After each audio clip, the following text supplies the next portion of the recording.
Alright, I'm going to make this one short. The last video was about half an hour. It's still pretty quiet here, so I don't feel, terrible for making a video. But I do want to keep it short so that I don't disrupt the other customers, and also so that I don't have a negative impact on the staff. Sorry. This one is on, hold on a second. Slide this over.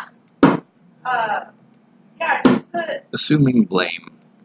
Alright, when a situation happens, let's say I'm driving down the street and my tire blows and I'm late for work. So I tell my boss that my tire blew. Well, my car isn't going to get insulted and say, stop blaming me. My tire isn't going to get insulted and say, stop blaming me. With Michael Ignatius, for example, when he didn't keep his word, I needed him to write down why he couldn't keep his word. I needed that in a statement.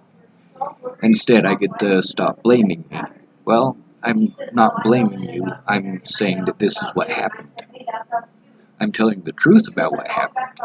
So instead of getting insulted, just tell the truth. Is it that complicated? You're a Christian. You should understand this concept.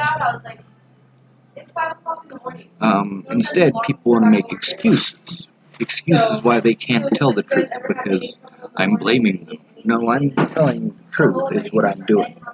I'm telling the situation. I'm not trying to be insulting about it.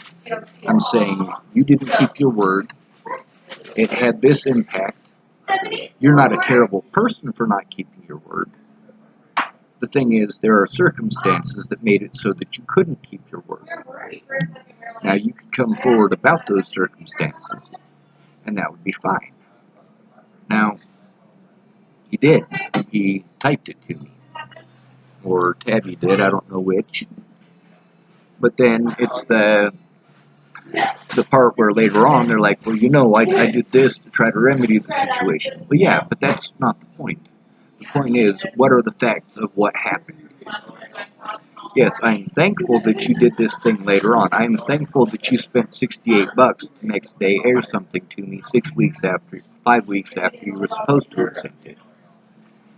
But the reason that you weren't able to send it is the important part. Also, the fact that I received it so incredibly late. That is also an important detail, because by that point, I had been waiting on this for 6 weeks. I was out of all of my funding. I had no money to do these things with. I'm eating somebody else's food, and I feel terrible about it, eating this other person's food for 6 weeks while I'm waiting on this. But he's not the only one like that. Aunt B did exactly the same thing when she didn't answer her door for 2 weeks. She's like, well, I can't just be here 24 hours a day, 7 days a week for you. That's another one I get on. I'm like, you weren't there at all. You were not there at all. So I don't know where you get off getting insulted because I said you weren't there at all, because it's the truth. That 24 hours a day, 7 days a week thing, that's not what I was saying. I wasn't saying that I expect you to be there at my every beck and call.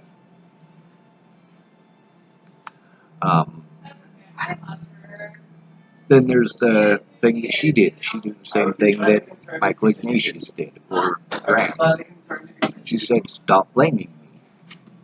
I'm not blaming you, I'm explaining the situation. She's not the only one to do that either. Natalie had done that.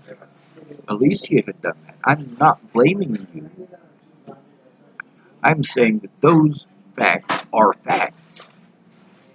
You weren't able to send it on time, even though you gave your word. I took your word, and I made decisions based on your word, and I got screwed over. Is it your fault? Kinda. But kinda my fault too. Because although I had been trying to get backups, for in case these people were unable to keep their word for whatever reason, I was more lax about doing that. I knew that there was a chance that Graham wasn't going to be able to follow through. Because there's always a chance, no matter who it is, that they're not going to be able to follow through. Maybe it's for selfish reasons, maybe it's for unselfish reasons. Like him, he's paying, bills, he's buying food, he's, having to take care of himself too. It's not like he's a bad person. But also it's the fact that it screwed me so greatly, and it needs to be noted that yes, I was trying, I was making an effort. And it wasn't just all my fault that it didn't come through. That's where people come in and go, you need to take responsibility for your actions. You're absolutely right, Mr. Michael Ignatius. I do need to take responsibility for the fact that I believed you. And that doesn't make you a bad person. That doesn't make me a bad person. But I do take responsibility for it. And I state it as a fact, not as blame. But you want to take it as blame. So now it becomes blame. And then it becomes a blame game back and forth between two people where it doesn't really need to be.